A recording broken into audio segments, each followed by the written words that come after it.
Subscribe to our YouTube channel and press the bell icon for the latest updates.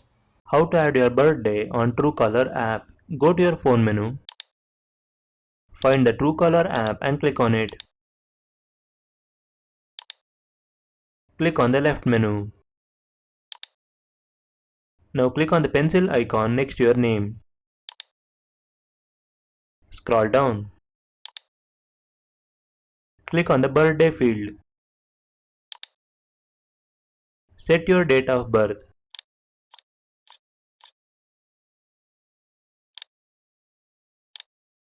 Click set when you're done. Click save. That's it. Changes has been saved. This is how you can add your birthday in Truecaller app. Thank you for watching.